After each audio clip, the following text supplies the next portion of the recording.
प्रधानमंत्री नरेंद्र मोदी ने water vision 2047 विषय पर राज्य मंत्रियों के पहले अखिल भारतीय जल सम्मेलन को वीडियो संदेश के माध्यम से किया संबोधित।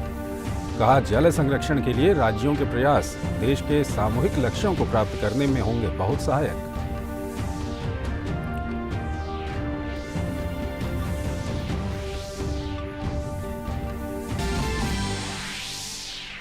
केंद्रीय गृह एवं सहकारिता मंत्री अमित शाह त्रिपुरा के दौरे पर धर्मनगर और सबरूम में जन विश्वास यात्राओं को झंडी दिखाकर रवाना करने के साथ ही जनसभाओं को भी करेंगे संबोधित।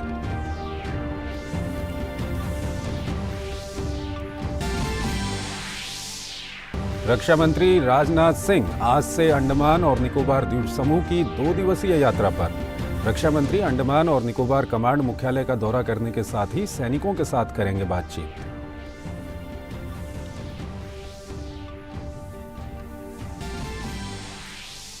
भाजपा के राष्ट्रीय अध्यक्ष जेपी नड्डा आज से कर्नाटक के 2 दिवसीय दौरे पर। नड्डा तुमकुरू और चित्रदुर्ग जिलों में प्रमुख मठों का भी दौरा करने के साथ ही पार्टी नेताओं और कार्यकर्ताओं के साथ करेंगे बैठकें।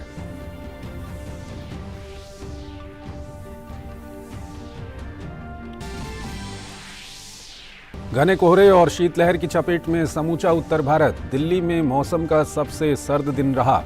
सड़कों पर थमी वाहनों की रफ्तार। उत्तर भारत में तमाम ट्रेन अपने निर्धारित समय से चल रही हैं लेट। वहीं कम दृश्यता के चलते कई उड़ानें स्थगित।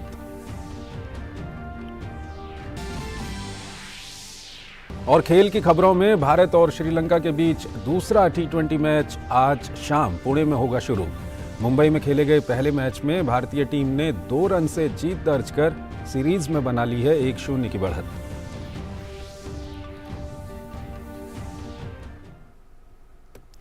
नमस्कार, डीडी न्यूज में आपका स्वागत है। मैं हूं चंद्रशेखर जोशी और आइए अब खबरें देखते हैं विस्तार से। केंद्रीय जल शक्ति मंत्रालय आज से मध्य प्रदेश के भोपाल में राज्य मंत्रियों के पहले अखिल भारतीय जल सम्मेलन का आयोजन कर रहा है। 2 दिन के इस सम्मेलन का शीर्षक है वर्ष 2047 के लिए जल दृष्टिकोण। प्रधानमंत्री नरेंद्र मोदी ने सम्मेलन के पहले दिन यानी आज वीडियो संदेश के जरिए कार्यक्रम में अपने विचार साझा किए। पीएम मोदी ने अपने संबोधन में कहा, वाटर विजन 2047 अगले 25 वर्ष की यात्रा का अहम पड़ाव है। पीएम ने कहा, जल संरक्षण के लिए राज्यों के प्रयास देश के सामूहिक लक्ष्यों को प्राप्त करने में बहुत सहायक होंगे। हमारी संवैधानिक व्यवस्था में पानी का विषय राज्यों के नियंत्रण में आता है। जल संरक्षण के लिए राज्यों के प्रयास देश के सामूहिक लक्ष्यों को प्राप्त करने में बहुत सहायक होंगे। वाटर विजन एट 2047 अगले 25 वर्षों की अमृत यात्रा का एक महत्वपूर्ण आयाम है। साथियों, इस सम्मेलन में होल ऑफ द गवर्नमेंट और होल ऑफ द कंट्री इसके विजन को सामने रखकर चर्चाएं होना बहुत स्वाभाविक और आवश्यक भी है। होल ऑफ गवर्नमेंट का एक पहलू ये भी है कि सभी सरकारें एक सिस्टम की तरह, एक ऑर्गेनिक एंटिटी की तरह काम करें। पीएम मोदी ने कहा, सरकार के अकेले प्रयासों से सफलता संभव नहीं है। उन्होंने कहा, जल संरक्षण से जुड़े अभियानों में जनता और सामाजिक संगठनों को जोड़ना होगा। जो सरकार में हैं, उन्हें इस सोच से बाहर निकलना होगा कि उनके अकेले के प्रयास से अपेक्षित परिणाम मिल जाएंगे। इसलिए जल संरक्षण से जुड़े अभियानों में जनता जनार्दन को, सामाजिक संगठनों को, सिविल सोसाइटी को भी ज़्यादा से ज़्यादा हमें जोड़ना होगा, साथ लेना होगा।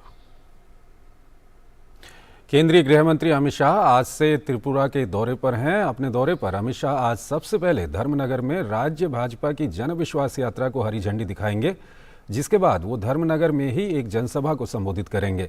गृह मंत्री का आज का दूसरा कार्यक्रम सबरूम में है, जहां वो जन विश्वास यात्रा को रवाना करेंगे। सबरूम में भी अमित शाह एक जनसभा को संबोधित करेंगे। रक्षा मंत्री राजनाथ सिंह आज से अंडमान और निकोबार द्वीप समूह की 2 दिवसीय यात्रा पर रहेंगे। राजनाथ सिंह अंडमान और निकोबार कमांड मुख्यालय का दौरा करेंगे और वहां तैनात सैनिकों के साथ बातचीत करेंगे। दिल्ली समेत पूरे उत्तर भारत में शीतलहर और घने कोहरे का प्रकोप जारी है। राजधानी दिल्ली में आज सुबह पारा गिरकर 3 डिग्री सेल्सियस पहुंच गया, जो इस सीजन का सबसे कम है। मौसम विभाग के अनुसार सफदरजंग में न्यूनतम तापमान 3 डिग्री सेल्सियस दर्ज किया गया, जो इस सीजन का अब तक का सबसे कम तापमान है। आज सुबह दिल्ली में घना कोहरा छाया रहा, जिससे विजिबिलिटी बहुत कम हो गई, जिससे वाहन चालकों को दिक्कतों का सामना करना पड़ा। तापमान गिरने के साथ ही ठंड और ठिठुरन से लोग परेशान हैं। लोग घर से भी बाहर निकलने से परहेज कर रहे हैं। वहीं देश में पहाड़ों से लेकर मैदानी इलाकों तक जबरदस्त ठंड पड़ रही है। ठंड से बचने के लिए लोग अलाव का सहारा ले रहे हैं। घने कोहरे के कारण दिल्ली एयरपोर्ट ने यात्रियों से उड़ान संबंधी जानकारी लेने के लिए एयरलाइन से संपर्क बनाए रखने को कहा है। पंजाब के भटिंडा जिले में शीतलहर और कोहरे का प्रकोप जारी है। वहीं शहर कोहरे की चादर में लिपटा हुआ नजर आया। शहरों में दृश्यता काफी कम है। विजिबिलिटी कम होने से सड़कों पर ज्यादा दूर तक दिखाई नहीं दे रहा है, जिससे गाड़ियों की रफ्तार धीमी हो गई है।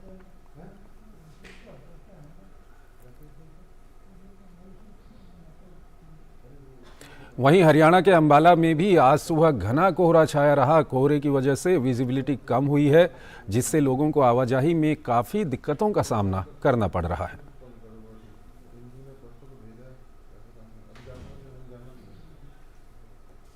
पूरे उत्तर भारत में कड़ाके की ठंड पड़ रही है। वाराणसी में भी ठंड का सितम जारी है। एक तरफ जहां नगर प्रशासन लोगों को ठंड से बचाव के लिए प्रयासरत है, तो वहीं कुछ लोग दूसरों के लिए इस कड़ाके की ठंड में निःशुल्क चाय की व्यवस्था कर रहे हैं। देखिए हमारे संवाददाता हरिकेश बहादुर सिंह की ये खास रिपोर्ट। बनारस जाना जाता है अपने फक्कड़ अंदाज के लिए, अपने अलबेले सुबह के लिए, और चूंकि भयानक ठंड पड़ रही है इस समय, तो बनारस में ऐसे भी लोग हैं जो दूसरों का ख्याल रखते हैं निस्वार्थ भाव से। एक सज्जन है जो इस ठंड की वजह से चाय दे रहे हैं लोगों को। आप क्यों दे रहे हैं लोगों को चाय, और कितने लोग को पिला रहे हैं सुबह? डेली 500-600 आदमी को मतलब दे रहे हैं। ये ठंडी को देखते हुए किया जा रहा है, ताकि आदमी जो नहीं पी पाता है वो पीने के लिए, उसके लिए। तो ये किस तरह के लोगों को आप देते हैं? सब तरह के लोग के लिए, जो भी आए मतलब सबके लिए है। ये नहीं किसी के लिए वो नहीं है, सबके लिए। ये जो भी आए उसको चाय पिलाने के लिए तत्पर हैं। और यहाँ पे एक सज्जन है जो चाय पी रहे हैं। ये चाय जो ये दे रहे हैं, क्या इसके लिए पैसे लेते हैं या ऐसे ही दे रहे हैं? नहीं, फ्री चाय, बहुत अच्छा चाय है। बहुत अच्छा काम कर रहे हैं, क्योंकि ठंडी में लोग चल रहे हैं तो उनको कुछ चाय तो मिल जा रहा है। देखिए ये सोच है कि ठंडी में लोग चल रहे हैं तो चाय तो मिल जा रही है, और ठंड के लिए एक तरह से बहुत ही सुविधा देती है, एक उत्साह देती है यह चाय, जो सुबह सुबह मिल जाए अगर कहीं भी चलते हुए, क्योंकि बहुत सी दुकानें नहीं खुली होती हैं, इतनी सुबह ठंड है, तो इनको चाय उपलब्ध करा रहे हैं। जो भी है लेबर ओवर हैं, सभी लोग पी रहे हैं। ये व्यवस्थाएं चलती है जाड़ा भर, सुबह 7 बजे से लेकर 12 बजे तक चलता है। इस ठंड में सर बड़ी कड़ाके की ठंड में गर्मी दे रहे हैं लोगों को। कैमरा पर्सन पूजा सिंह के साथ doctor Harkesh Bahadur Singh Gautam, DD news Varanasi. Gorakhpur में शीतलहर का प्रकोप जारी है। इस बीच मोहिद्दुपुर के गोपाल मंदिर और गोलघर के काली मंदिर के देवता को कड़ाके की ठंड के बीच गर्म कपड़े पहनाए जा रहे हैं। तो ये आप देख रहे हैं, कड़ाके की ठंड होने के कारण देवी देवताओं को भी गर्म कपड़े वहां पर पहनाए गए हैं। केंद्र सरकार ने पिछले वर्ष दिसंबर में बेरोजगारी की ऊंची दर से जुड़ी खबरों का खंडन किया है। श्रम और रोजगार मंत्रालय ने कहा है कि ये खबरें निजी कंपनी के सर्वेक्षण पर आधारित हैं। मंत्रालय ने कहा है कि इस सर्वेक्षण की प्रणाली न तो वैज्ञानिक है और न ही अंतर्राष्ट्रीय स्वीकृत मानकों के अनुरूप है। सरकार ने कहा है कि रोजगार के आंकड़ों के अनुसार रोजगार बाजार न केवल कोविड महामारी के झटके से उभर गया है, बल्कि कोविड पूर्व स्तर से आगे बढ़ गया है।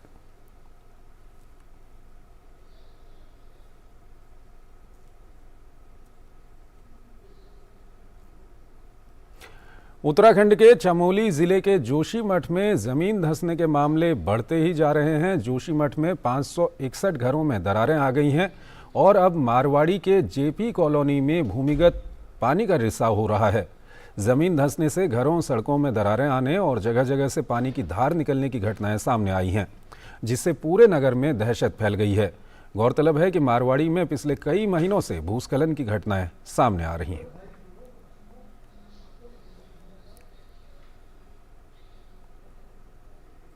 और आइए अब नजर डालते हैं कोरोना संक्रमण के ताज़ा आंकड़ों पर। स्वास्थ्य और परिवार कल्याण मंत्रालय के मुताबिक देश भर में पिछले 24 घंटों में 188 नए मामले दर्ज किए गए हैं। वहीं पिछले 24 घंटों में 201 मरीज उपचार करवाकर स्वस्थ हो चुके हैं। वहीं साप्ताहिक पॉजिटिविटी रेट वर्तमान में 0.12% दर्ज किया गया। दैनिक पॉजिटिविटी रेट 0.10% है। वर्तमान में कोरोना के सक्रिय मामलों की संख्या 2554 है।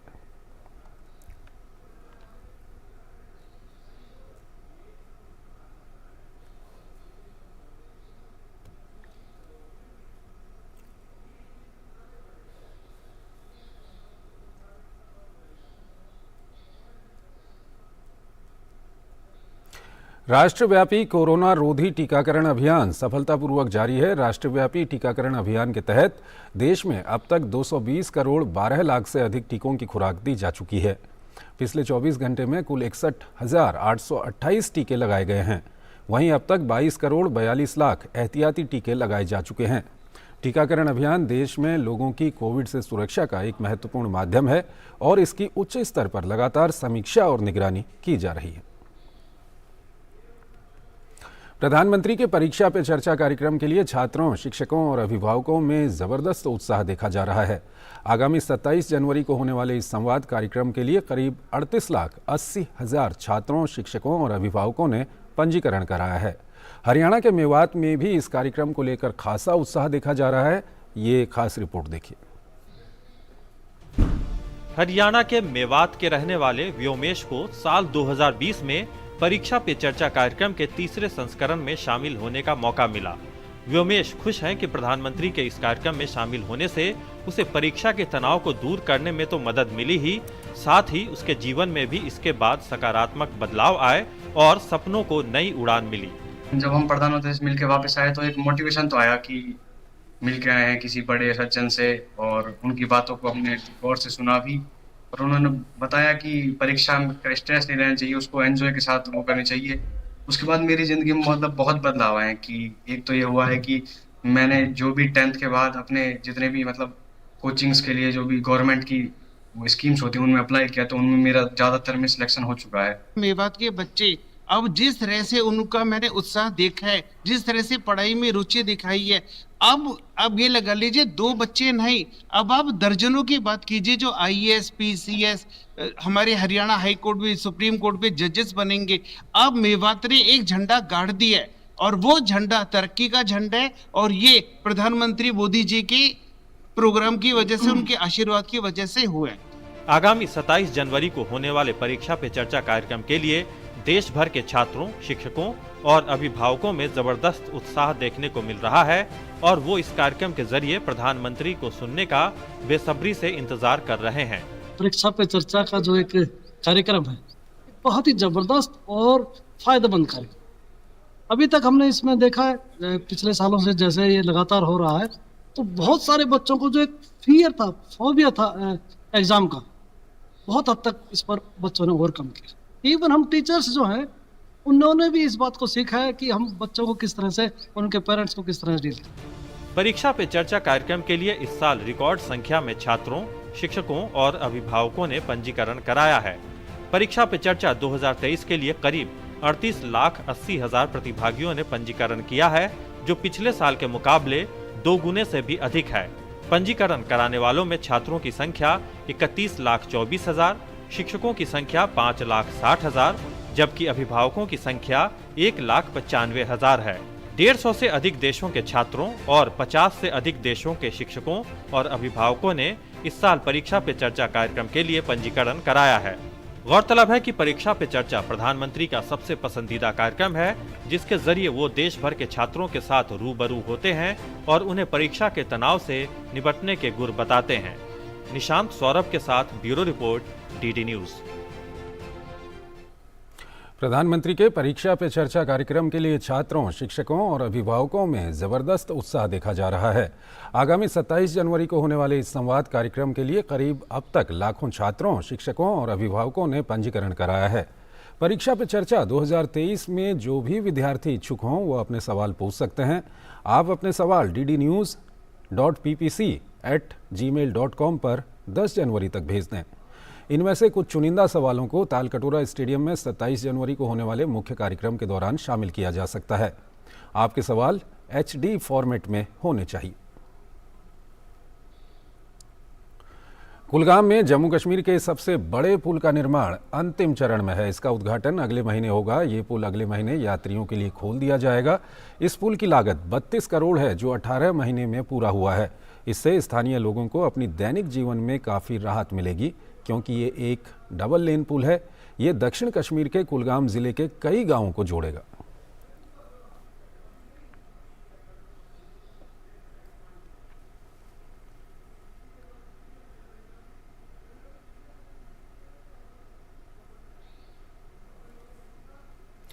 मणिपुर के इम्फाल में राज्य स्तरीय गान नगाई महोत्सव बहुत ही धूमधाम और उल्लास के साथ मनाया गया।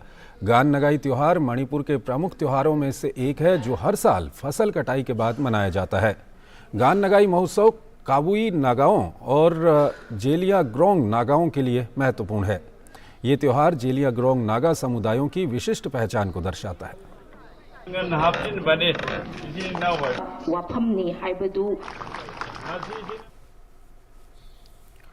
विश्व स्वास्थ्य संगठन के प्रमुख टेड्रोस एडनोम घेब्रेयेसस ने चीन से अस्पताल में भर्ती मरीजों और मौतों से जुड़े विश्वसनीय डेटा साझा करने को कहा है। उन्होंने चीन के हालात को लेकर चिंता भी व्यक्त की है। इसके अलावा उन्होंने चीन से अधिक व्यापक रियल टाइम वायरल सीक्वेंसिंग की जानकारी देने के लिए भी कहा है। विश्व स्वास्थ्य संगठन ने यह भी कहा कि चीन की ओर से जारी किए गए डाटा से पता चलता है कि ओमिक्रॉन के उपस्वरूप BA.5.2 और BF.7 से ही लोग संक्रमित हो रहे हैं और ये 97.5% मामलों के लिए जिम्मेदार है। WHO ने कहा कि ये विश्व स्तर पर कोविड स्थिति की बारीकी से निगरानी कर रहा है। ईरान ने ऑस्कर पुरस्कार से सम्मानित फिल्म की प्रख्यात अभिनेत्री तारनेह अली दुस्ती को करीब 3 सप्ताह बाद रिहा कर दिया। उन्हें सरकार विरोधी प्रदर्शनों के दमन की आलोचना करने की वजह से जेल भेजा गया था। स्थानीय मीडिया ने बुधवार को ये जानकारी दी। ईरान की समाचार एजेंसी के मुताबिक ऑस्कर सम्मानित फिल्म द सेल्समैन में अभिनय करने वाली अली दुस्ती को जमानत पर रिहा कर दिया गया है। ये फिल्म वर्ष 2016 में प्रदर्शित हुई थी। तेहरान की बदनाम एविन कारागार से बुधवार को रिहा होने के बाद अली दुस्ती फूल लिए हुए अपने दोस्तों से घिरी हुई दिखीं। अली दुस्ती कई ईरानी हस्तियों के साथ उस अभियान में शामिल हुई थीं, जिसमें राष्ट्रव्यापी प्रदर्शनों का समर्थन किया गया था और अधिकारियों द्वारा विरोध प्रदर्शनों को हिंसक तरीके से कुचलने की निंदा की गई थी। पूर्व राष्ट्रपति पेड्रो कैस्टिलो को अपदस्थ करने के विरोध में पेरू में विरोध प्रदर्शन 2 सप्ताह के ठहराव के बाद फिर से शुरू हो गए हैं। देश के प्रधानमंत्री अल्बर्टो ओटारोला ने संवाददाताओं से कहा कि समग्र स्थिति सामान्य है। हालांकि कस्को और पुनो के क्षेत्रों में शुरुआती दौर में समस्या का पता चला है, जिससे पर्यटकों और व्यापारियों की आवाजाही प्रभावित हुई है। ओटारोला ने प्रदर्शनकारियों से पेरूवासियों के जीवन और अखंडता का सम्मान करने को कहा। लीमा, अरेक्विपा, पुनो और कस्को सहित विभिन्न शहरों में विरोध प्रदर्शनों में कैस्टिलो के समर्थकों को आग लगाते हुए या मार्च करते हुए देखा गया। पेरू के नागरिक समूहों और यूनियनों के प्रतिनिधियों ने वर्तमान राष्ट्रपति दीना बोलुआर्टे के इस्तीफे, संविधान में बदलाव और कैस्टिलो की रिहाई की मांग को लेकर विरोध प्रदर्शनों को फिर से शुरू करने की घोषणा की है। लीमा में प्रदर्शनकारी मारियो ताइरो ने कहा कि वो भ्रष्टाचार, अन्याय, राष्ट्रपति बोलुआर्टे और कांग्रेस के खिलाफ प्रदर्शन कर रहे थे। भारत और श्रीलंका के बीच खेली जा रही T20 सीरीज का दूसरा मैच आज शाम पुणे में खेला जाएगा। मुंबई में खेले गए सीरीज के पहले मैच में भारतीय टीम ने 2 रन से जीत दर्ज कर सीरीज में 1-0 की बढ़त बना ली है। अब देखना होगा कि दूसरे मैच में जीत दर्ज कर श्रीलंका की टीम सीरीज को बराबरी पर लाने में कामयाब रहती है या फिर भारतीय टीम दूसरा मैच भी जीतकर सीरीज अपने नाम करती है। मंगलवार को वानखेड़े में टी20 सीरीज के पहले मैच में रोमांचक मुकाबले के बाद भारत और श्रीलंका की टीम गुरुवार को दूसरे टी20 मैच में आमने सामने होंगी। इस सीरीज में भारतीय टीम कई सीनियर खिलाड़ियों के बिना खेल रही है। हालांकि पहले मैच में भारतीय टीम की युवा ब्रिगेड ने सीनियर्स की कमी नहीं खलने दी और अपने शानदार प्रदर्शन से मैच के साथ सबका दिल जीतने में भी कामयाब रही। हार्दिक पांड्या की युवा ब्रिगेड ने वानखेड़े स्टेडियम में 162 के कम स्कोर की सफलतापूर्वक रक्षा की थी, जो उस हाई स्कोरिंग मैदान में डिफेंड किया गया सबसे छोटा लक्ष्य रहा। पहले मैच में पदार्पण करने वाले शिवम मावी ने 4 ओवर में 22 रन देकर 4 विकेट अपने नाम किए थे। वहीं युवा तूफानी गेंदबाज उमरान मलिक ने मैच में 2 विकेट लेने में सफलता पाई। उन्होंने 155 की रफ्तार से गेंद फेंकी, जो उस मैच की सबसे तेज गेंद रही। बल्लेबाजी में प्लेयर ऑफ द मैच चुने गए दीपक हुड्डा ने 41 रन की पारी खेली थी। वहीं युवा सलामी बल्लेबाज ईशान किशन ने 37 रन की तेज पारी खेली थी। टी20 विश्व कप के बाद से श्रीलंका की टीम ये पहली टी20 सीरीज खेल रही है। पहले मैच में श्रीलंका की टीम जीत के बेहद करीब आ गई थी, लेकिन अंत में दबाव झेलने के मामले में भारतीय टीम श्रीलंकाई टीम पर भारी पड़ी। श्रीलंका के स्पिनर्स ने मैच में भारतीय बल्लेबाजों को काफी परेशान किया था। श्रीलंका के गेंदबाज दूसरे मैच में भी भारतीय बल्लेबाजों के लिए रणनीति बनाकर उतरेंगे। श्रीलंका के बल्लेबाजों को अच्छी शुरुआत को बड़े स्कोर में तब्दील करने के लिए मेहनत करनी होगी। पहले मैच में सिर्फ कप्तान दासुन शनाका ही अच्छी पारी खेल पाए थे। वहीं करुणारत्ने ने 23 रन की नाबाद पारी खेली, लेकिन उन्हें दूसरे छोर से पर्याप्त साथ नहीं मिल सका। दोनों टीमों के बीच हुए मुकाबलों पर नजर डालें तो भारतीय टीम का पलड़ा टी20 फॉर्मेट में भारी नजर आता है। दोनों टीमों के बीच अब तक कुल 27 टी20 मैच खेले गए हैं, जिनमें से 18 मैच में भारतीय टीम ने जीत दर्ज की है। 8 मैच श्रीलंका के नाम रहे, वहीं एक का कोई परिणाम नहीं निकला। पुणे के MCA स्टेडियम की पिच गेंद और बल्ले दोनों को बराबर मदद करती है। टी20 में यहां पहली पारी में औसत स्कोर 153 है। हालांकि पिच बनाने में प्रयुक्त काली मिट्टी के चलते स्पिनर्स को मैच में जल्दी ही मदद मिलती है। माना जा रहा है कि टॉस जीतने वाली टीम पहले गेंदबाजी करना पसंद करेगी, क्योंकि दूसरी पारी में ओस भी एक प्रमुख फैक्टर रह सकता है। अब देखना होगा कि दूसरे मैच में जीत दर्ज कर श्रीलंका की टीम सीरीज को बराबरी पर लाने में कामयाब रहती है या फिर भारतीय टीम दूसरा मैच भी जीतकर सीरीज अपने नाम करती है। Sports desk, DD news. सर्द हवा और कम तापमान का प्रभाव सभी आयु वर्ग पर होता है। लापरवाही करने से कई स्वास्थ्य समस्याओं का खतरा रहता है। बीमारियों से बचाव और अच्छे स्वास्थ्य के लिए सर्दियों में क्या सावधानियां रखनी चाहिए, आइए जानते हैं इस खास रिपोर्ट में। सर्दियों का मौसम उन लोगों के लिए तकलीफदेह साबित हो सकता है जो पहले से रोगग्रस्त हैं। सर्दियों में अपने स्वास्थ्य के प्रति अधिक सतर्क रहने की आवश्यकता है। सर्दी के मौसम में खांसी जुकाम का होना, गले में दर्द होना, छींकें आना, सिर में दर्द होना, वायरल फीवर का होना और इसके अलावा न्यूमोनाइटिस, LRTI ये समस्याएं अधिक होती हैं और शरीर में दर्द होना, जोड़ों में दर्द होना ये अधिक होता है। हाइपोथर्मिया एक सीरियस समस्या है छोटे बच्चों में, बूढ़े व्यक्तियों में जिनका इम्यूनिटी कम है, जो मैलनरिश्ड हैं और जो खुले में रहते हैं। सर्दियों में अधिकतर लोग आलस्य से घिर जाते हैं, व्यायाम करना छोड़ देते हैं, जो स्वास्थ्य के लिए उचित नहीं है।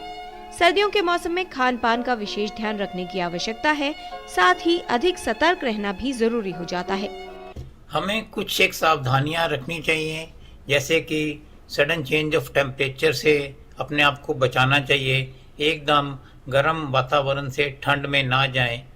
यदि हम ठंड में बाहर जा रहे हैं तो हमें चाहिए कि अपने शरीर को पूरी तरह अच्छे से कपड़ों से कवर करके जाएं। हमें सिर को अच्छे से कवर करना चाहिए, पैरों को मोज़ों से और जूतों से कवर करके बाहर जाना चाहिए। फिजिकल एक्टिविटी सर्दियों के मौसम में बहुत आवश्यक है। प्रेफरेबली हमें आउटडोर जो एक्सरसाइज है वो middle part of the day में करना चाहिए, जिस समय कि सूरज निकला हुआ है और बाहर का टेम्परेचर ठीक है। योगा, एरोबिक्स, घर के अंदर पैदल चल सकते हैं और अपने आप को मोबाइल रखिए। खाने पीने का ध्यान रखिए, बैलेंस न्यूट्रिशियस डाइट लीजिए, हल्का गर्म गुनगुना पानी पीते रहिए, अपने आप को हाइड्रेटेड रखिए।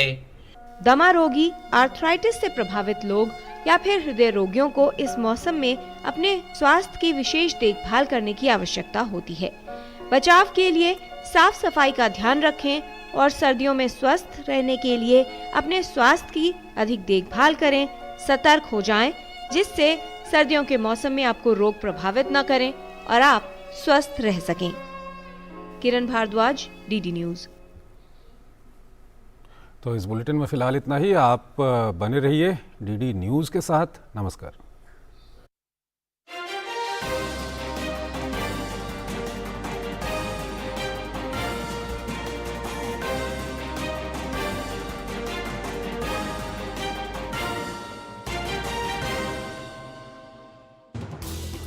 हर दिन हर पल बनती खबरें, बदलती दुनिया, हम लेकर आते हैं आपके लिए बड़ी खबरें, संपूर्ण कवरेज, ताकि आप रहें खबरों के बीच हमारे साथ। मिड डे प्राइम हिंदी सोमवार से शुक्रवार दोपहर 1 बजे सिर्फ डीडी न्यूज पर।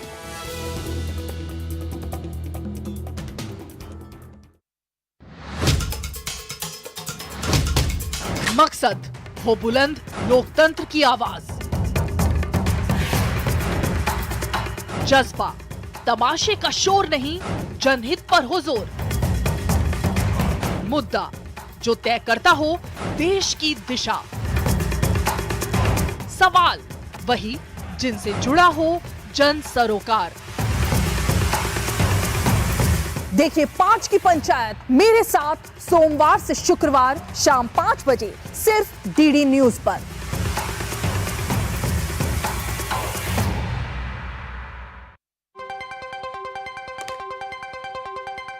राजनीति की चाल से दुनिया के हाल तक, खेल के मैदान से किसान के खलियान तक, दिन भर की हर छोटी बड़ी खबर को समेटे खबर के हर किरदार को दिखाते हैं हम। डीडी न्यूज का प्राइम टाइम शो, सटीक और भरोसेमंद खबरें, खबर ही नहीं खबर का विश्लेषण भी, नए तेवर, नए कलेवर, नई धार और नई रफ्तार के साथ देखिए न्यूज नाइट हर रात 8 बजे सिर्फ डीडी न्यूज पर।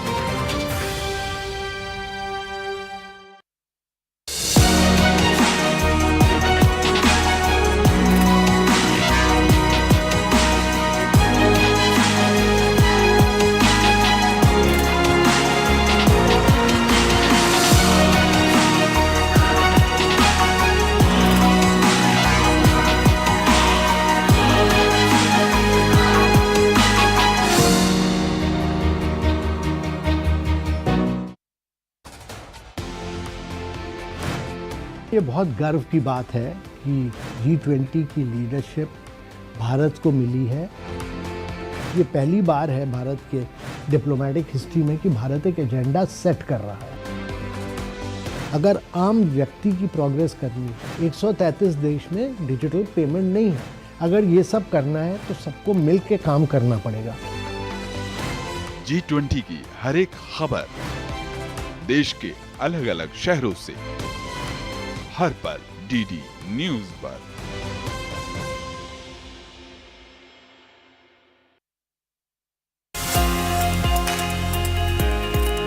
क्या आप एक सफल एंटरप्रेन्योर बनना चाहते हैं? क्या आप भी दुनिया की सबसे बड़ी समस्याओं का समाधान करना चाहते हैं? मैं आपको समझाऊंगा बिजनेस की सबसे ज्यादा जरूरी स्ट्रैटेजीज। एक ऐसा टीवी शो जहां आप मिलते हैं उन स्टार्टअप फाउंडर से जिन्हें सम्मानित किया गया है नेशनल स्टार्टअप अवार्ड से। मिलिए मुझसे स्टार्टअप चैंपियंस के दूसरे संस्करण में। देखिए स्टार्टअप चैंपियंस 2.0 केवल डीडी नेटवर्क पर।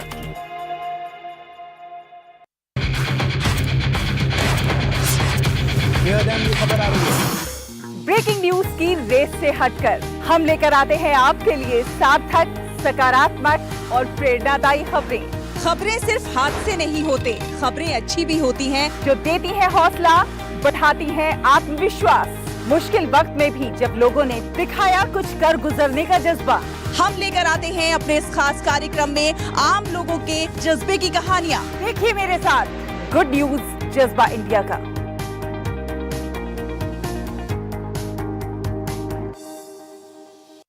हमारे स्वर्गवासी पिताश्री महाराज भूरे सिंह का सपना था भूखंड के सभी प्रांतों पर हाथरस का नियंत्रण हो। हाथरस वॉर की तैयारी कर रहा है। अगर तुम लोगों ने सरेंडर नहीं किया तो हम तुम्हारे फोर्ट को चूर चूर कर देंगे and we would kill you all। Bharat के जाट हर उपहार को दोगुना करके लौटाते।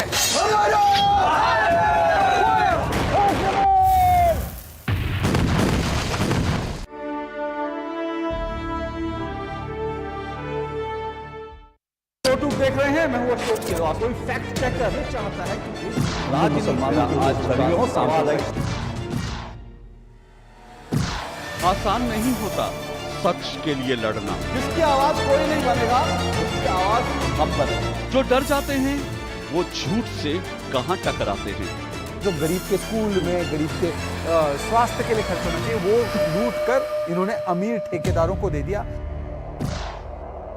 सच को जानना हो तो झूठ पर करना होता है प्रहार, हर बार बार बार। मैंने आपसे पूछा, आपने ठीक है नहीं कहा ना आपने। और कोई मुद्दा नहीं है तो सोनिया गांधी की गुडबुक में मैं अपना नाम गोल्डन अक्षरों में कैसे दाखिल करूं? इसलिए न फेक न्यूज न झूठ, हमेशा सच के साथ 2-2। देखिए मेरे साथ 2-2 सोमवार से शुक्रवार रात 9 बजे सिर्फ डीडी न्यूज पर।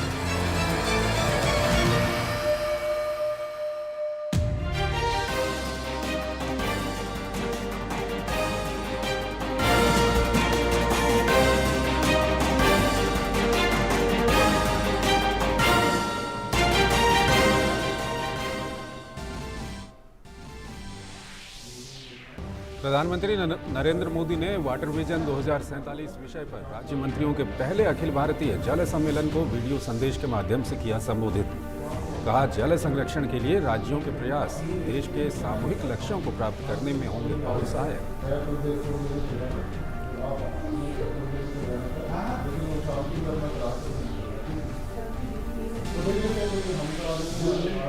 केंद्रीय गृह एवं सहकारिता मंत्री अमित शाह त्रिपुरा के दौरे पर अलीगढ़ और समरूप में जन विश्वास यात्राओं को झंडी दिखाकर रवाना करने के साथ ही जनसभाओं को भी करेंगे संबोधित।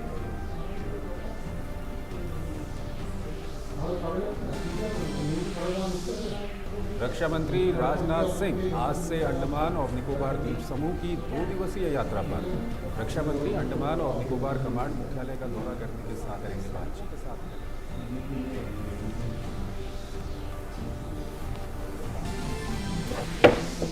भाजपा के राष्ट्रीय अध्यक्ष जेपी नड्डा आज से कर्नाटक के 2 दिवसीय दौरे पर। नड्डा तुमकुरू और चित्रदुर्ग जिलों में प्रमुख मठों का भी दौरा करने के साथ ही पार्टी नेताओं और कार्यकर्ताओं के साथ करेंगे बैठकें।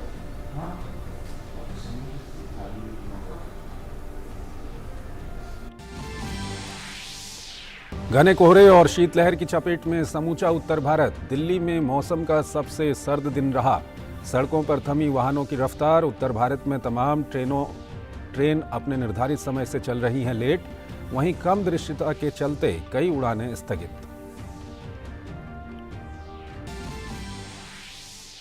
और खेल की खबरों में भारत और श्रीलंका के बीच दूसरा T20 मैच आज शाम पुणे में होगा शुरू। मुंबई में खेले गए पहले मैच में भारतीय टीम ने 2 रन से जीत दर्ज कर सीरीज में बना ली है 1-0 की बढ़त।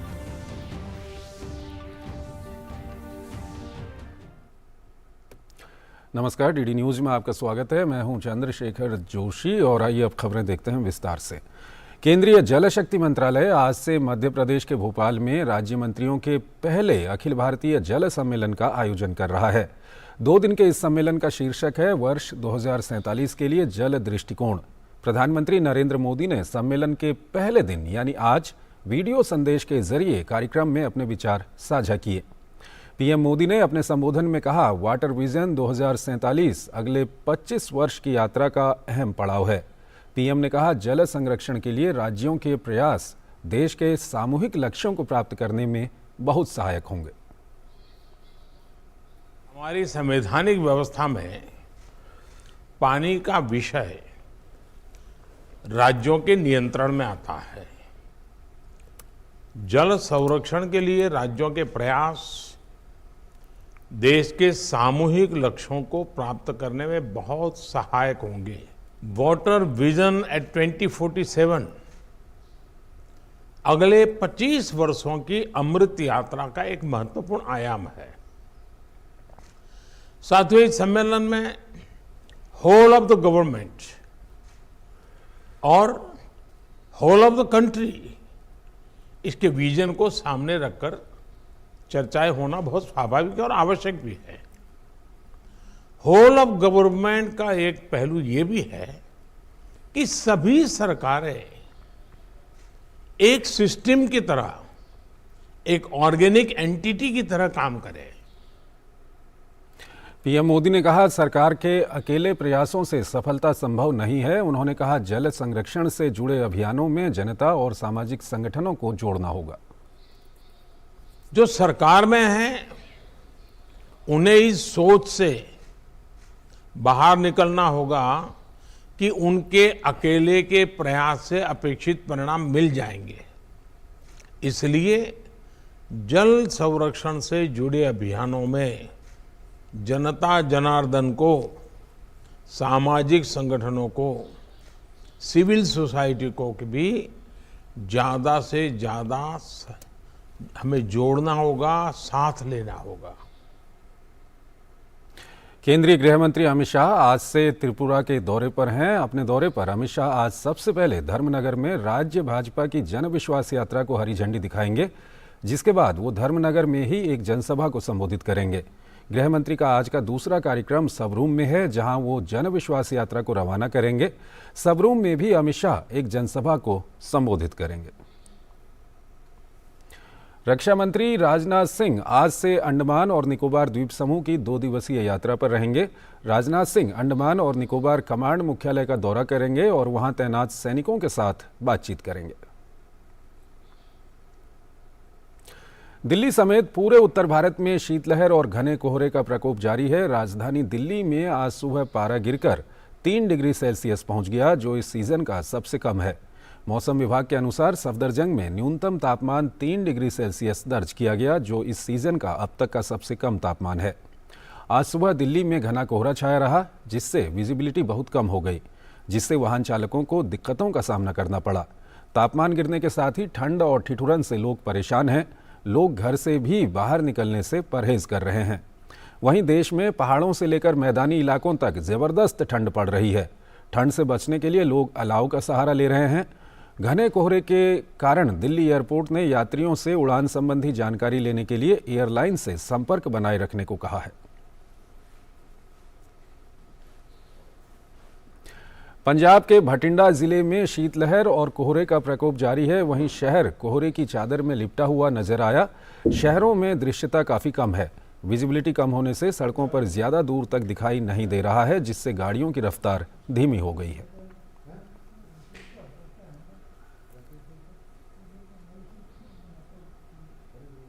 वहीं हरियाणा के अंबाला में भी आज सुबह घना कोहरा छाया रहा। कोहरे की वजह से विजिबिलिटी कम हुई है, जिससे लोगों को आवाजाही में काफ़ी दिक्कतों का सामना करना पड़ रहा है।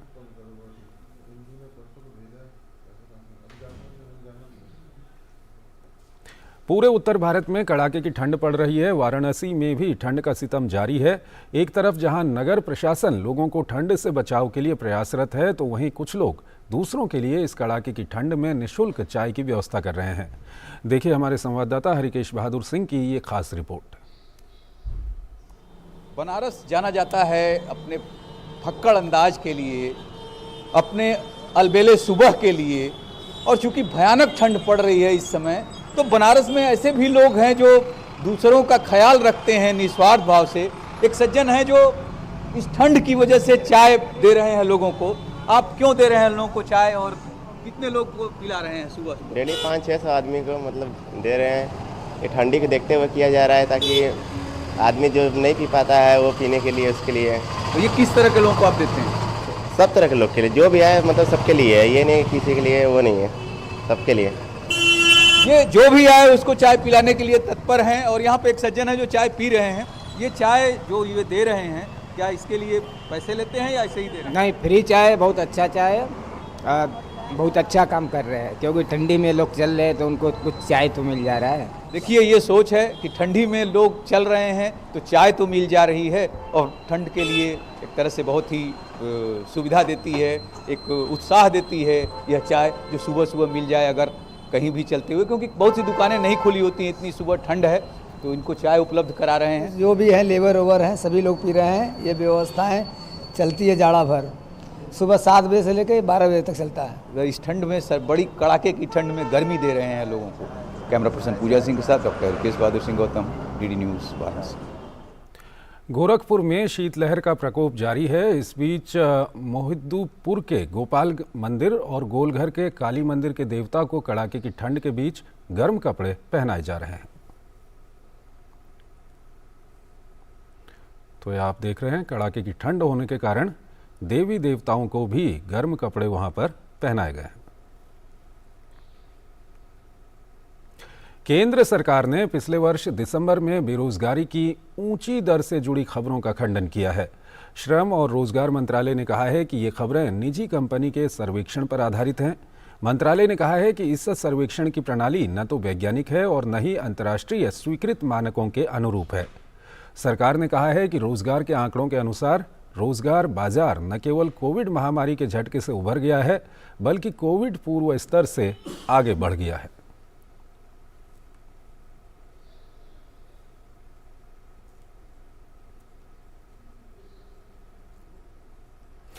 उत्तराखंड के चमोली जिले के जोशीमठ में जमीन धंसने के मामले बढ़ते ही जा रहे हैं। जोशीमठ में 561 घरों में दरारें आ गई हैं और अब मारवाड़ी के जेपी कॉलोनी में भूमिगत पानी का रिसाव हो रहा है।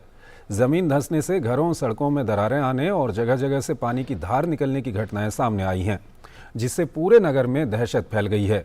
गौरतलब है कि मारवाड़ी में पिछले कई महीनों से भूस्खलन की घटनाएं सामने आ रही हैं।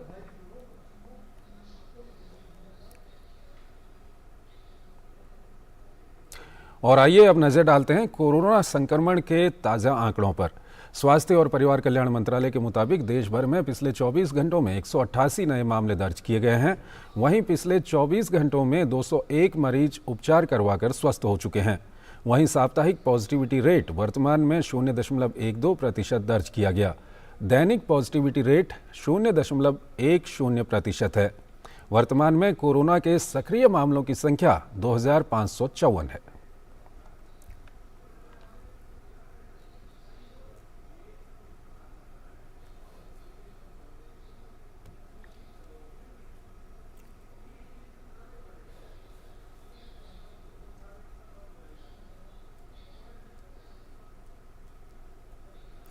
राष्ट्रव्यापी कोरोना रोधी टीकाकरण अभियान सफलतापूर्वक जारी है। राष्ट्रव्यापी टीकाकरण अभियान के तहत देश में अब तक 220 करोड़ 12 लाख से अधिक टीकों की खुराक दी जा चुकी है।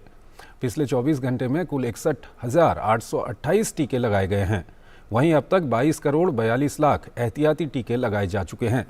टीकाकरण अभियान देश में लोगों की कोविड से सुरक्षा का एक महत्वपूर्ण माध्यम है और इसकी उच्च स्तर पर लगातार समीक्षा और निगरानी की जा रही है।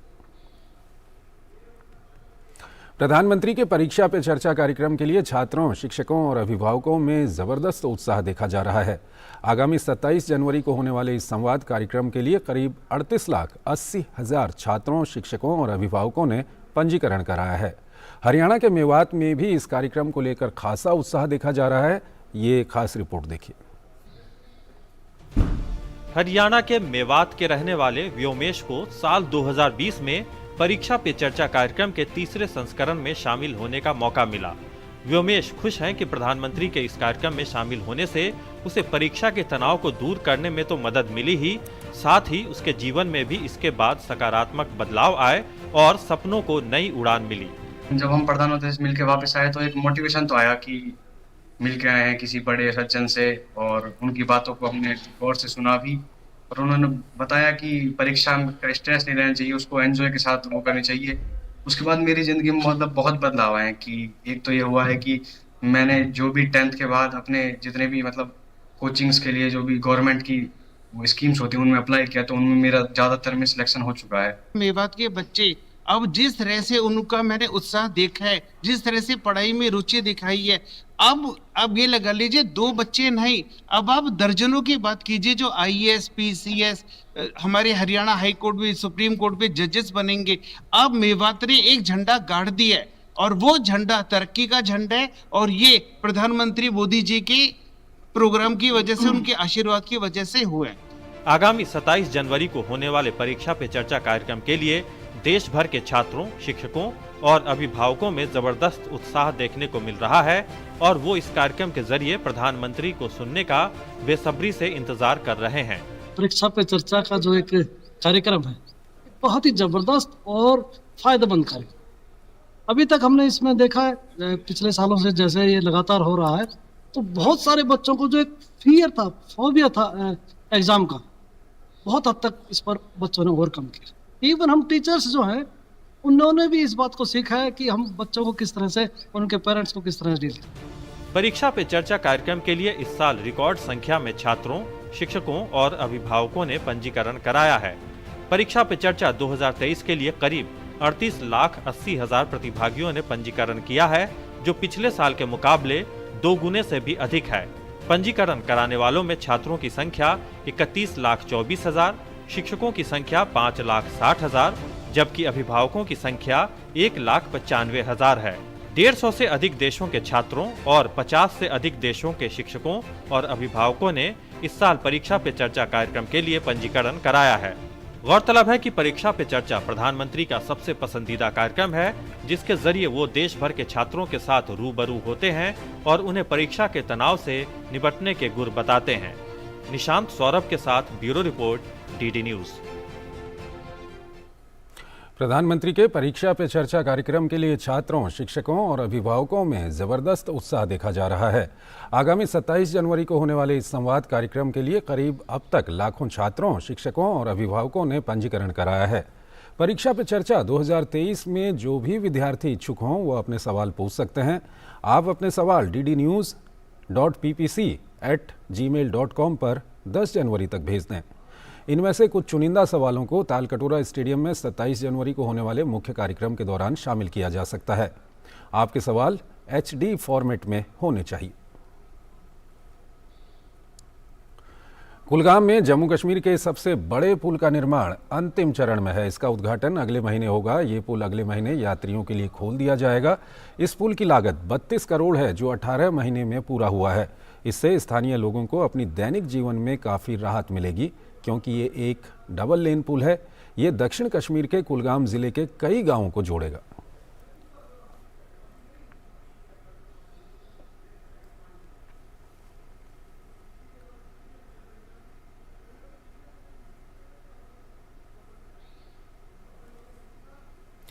मणिपुर के इम्फाल में राज्य स्तरीय गान नगाई महोत्सव बहुत ही धूमधाम और उल्लास के साथ मनाया गया। गान नगाई त्यौहार मणिपुर के प्रमुख त्योहारों में से एक है, जो हर साल फसल कटाई के बाद मनाया जाता है। गान नगाई महोत्सव काबुई नागाओं और जेलियाग्रोंग नागाओं के लिए महत्वपूर्ण है। ये त्यौहार जेलियाग्रोंग नागा समुदायों की विशिष्ट पहचान को दर्शाता है।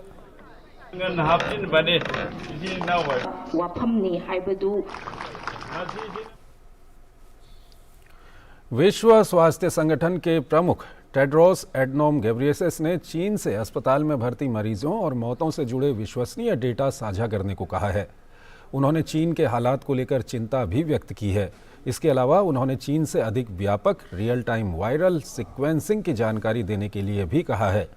विश्व स्वास्थ्य संगठन ने यह भी कहा कि चीन की ओर से जारी किए गए डाटा से पता चलता है कि ओमिक्रॉन के उपस्वरूप BA.5.2 और BF.7 से ही लोग संक्रमित हो रहे हैं और ये 97.5% मामलों के लिए जिम्मेदार है। WHO ने कहा कि ये विश्व स्तर पर कोविड स्थिति की बारीकी से निगरानी कर रहा है। ईरान ने ऑस्कर पुरस्कार से सम्मानित फिल्म की प्रख्यात अभिनेत्री तारनेह अली दुस्ती को करीब 3 सप्ताह बाद रिहा कर दिया। उन्हें सरकार विरोधी प्रदर्शनों के दमन की आलोचना करने की वजह से जेल भेजा गया था। स्थानीय मीडिया ने बुधवार को ये जानकारी दी। ईरान की समाचार एजेंसी के मुताबिक ऑस्कर सम्मानित फिल्म द सेल्समैन में अभिनय करने वाली अली दुस्ती को जमानत पर रिहा कर दिया गया है। ये फिल्म वर्ष 2016 में प्रदर्शित हुई थी। तेहरान की बदनाम एविन कारागार से बुधवार को रिहा होने के बाद अली दुस्ती फूल लिए हुए अपने दोस्तों से घिरी हुई दिखीं। अली दुस्ती कई ईरानी हस्तियों के साथ उस अभियान में शामिल हुई थीं जिसमें राष्ट्रव्यापी प्रदर्शनों का समर्थन किया गया था और अधिकारियों द्वारा विरोध प्रदर्शनों को हिंसक तरीके से कुचलने की निंदा की गई थी। पूर्व राष्ट्रपति पेड्रो कैस्टिलो को अपदस्थ करने के विरोध में पेरू में विरोध प्रदर्शन 2 सप्ताह के ठहराव के बाद फिर से शुरू हो गए हैं। देश के प्रधानमंत्री अल्बर्टो ओटारोला ने संवाददाताओं से कहा कि समग्र स्थिति सामान्य है। हालांकि कस्को और पुनो के क्षेत्रों में शुरुआती दौर में समस्या का पता चला है जिससे पर्यटकों और व्यापारियों की आवाजाही प्रभावित हुई है। ओटारोला ने प्रदर्शनकारियों से पेरूवासियों के जीवन और अखंडता का सम्मान करने को कहा। लीमा, अरेक्विपा, पुनो और कस्को सहित विभिन्न शहरों में विरोध प्रदर्शनों में कैस्टिलो के समर्थकों को आग लगाते हुए या मार्च करते हुए देखा गया।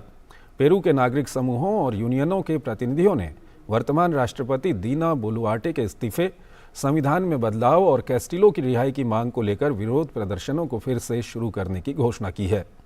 लीमा में प्रदर्शनकारी मारियो ताइरो ने कहा कि वो भ्रष्टाचार, अन्याय, राष्ट्रपति बोलुआर्टे और कांग्रेस के खिलाफ प्रदर्शन कर रहे थे। भारत और श्रीलंका के बीच खेली जा रही T20 सीरीज का दूसरा मैच आज शाम पुणे में खेला जाएगा। मुंबई में खेले गए सीरीज के पहले मैच में भारतीय टीम ने 2 रन से जीत दर्ज कर सीरीज में 1-0 की बढ़त बना ली है। अब देखना होगा कि दूसरे मैच में जीत दर्ज कर श्रीलंका की टीम सीरीज को बराबरी पर लाने में कामयाब रहती है या फिर भारतीय टीम दूसरा मैच भी जीतकर सीरीज अपने नाम करती है। मंगलवार को वानखेड़े में T20 सीरीज के पहले मैच में रोमांचक मुकाबले के बाद भारत और श्रीलंका की टीम गुरुवार को दूसरे T20 मैच में आमने सामने होंगी। इस सीरीज में भारतीय टीम कई सीनियर खिलाड़ियों के बिना खेल रही है। हालांकि पहले मैच में भारतीय टीम की युवा ब्रिगेड ने सीनियर्स की कमी नहीं खलने दी और अपने शानदार प्रदर्शन से मैच के साथ सबका दिल जीतने में भी कामयाब रही। हार्दिक पांड्या की युवा ब्रिगेड ने वानखेड़े स्टेडियम में 162 के कम स्कोर की सफलतापूर्वक रक्षा की थी, जो उस हाई स्कोरिंग मैदान में डिफेंड किया गया सबसे छोटा लक्ष्य रहा। पहले मैच में पदार्पण करने वाले शिवम मावी ने 4 ओवर में 22 रन देकर 4 विकेट अपने नाम किए थे।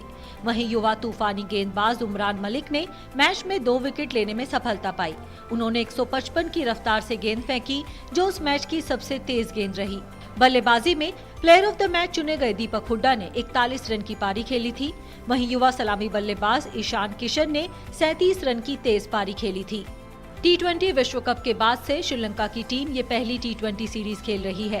पहले मैच में श्रीलंका की टीम जीत के बेहद करीब आ गई थी, लेकिन अंत में दबाव झेलने के मामले में भारतीय टीम श्रीलंकाई टीम पर भारी पड़ी। श्रीलंका के स्पिनर्स ने मैच में भारतीय बल्लेबाजों को काफी परेशान किया था। श्रीलंका के गेंदबाज दूसरे मैच में भी भारतीय बल्लेबाजों के लिए रणनीति बनाकर उतरेंगे।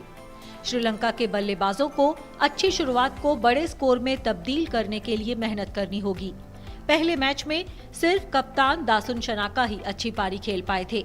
वहीं करुणारत्ने ने 23 रन की नाबाद पारी खेली, लेकिन उन्हें दूसरे छोर से पर्याप्त साथ नहीं मिल सका।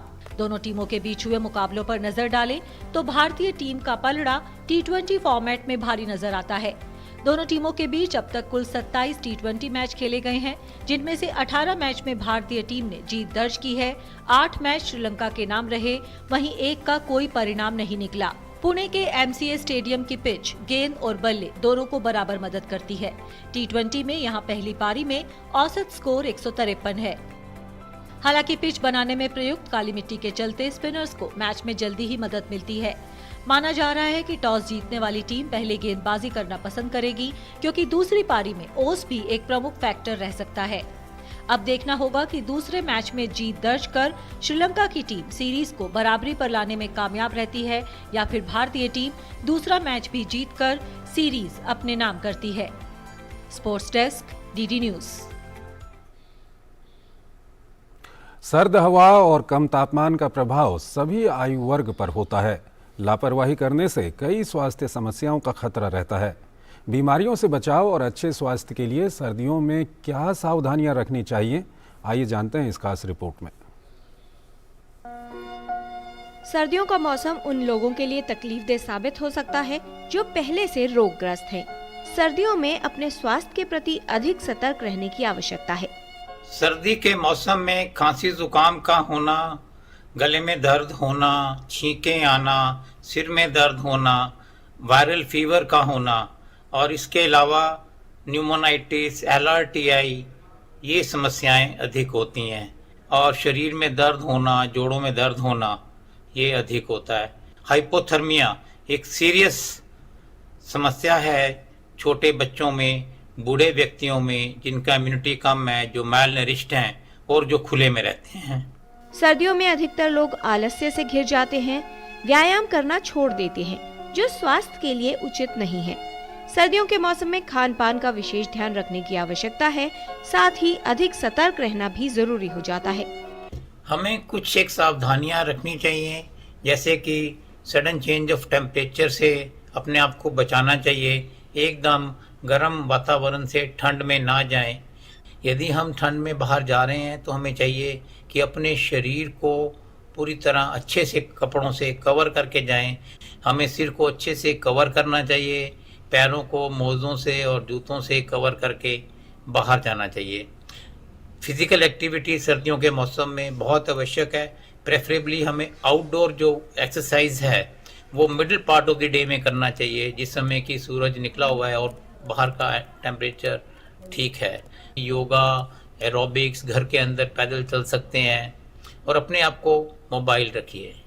खाने पीने का ध्यान रखिए, बैलेंस न्यूट्रिशियस डाइट लीजिए, हल्का गर्म गुनगुना पानी पीते रहिए, अपने आप को हाइड्रेटेड रखिए। दमा रोगी, आर्थराइटिस से प्रभावित लोग या फिर हृदय रोगियों को इस मौसम में अपने स्वास्थ्य की विशेष देखभाल करने की आवश्यकता होती है। बचाव के लिए साफ सफाई का ध्यान रखें और सर्दियों में स्वस्थ रहने के लिए अपने स्वास्थ्य की अधिक देखभाल करें, सतर्क हो जाएं, जिससे सर्दियों के मौसम में आपको रोग प्रभावित न करें और आप स्वस्थ रह सकें। किरण भारद्वाज, डीडी न्यूज। तो इस बुलेटिन में फिलहाल इतना ही। आप बने रहिए डीडी न्यूज़ के साथ। नमस्कार।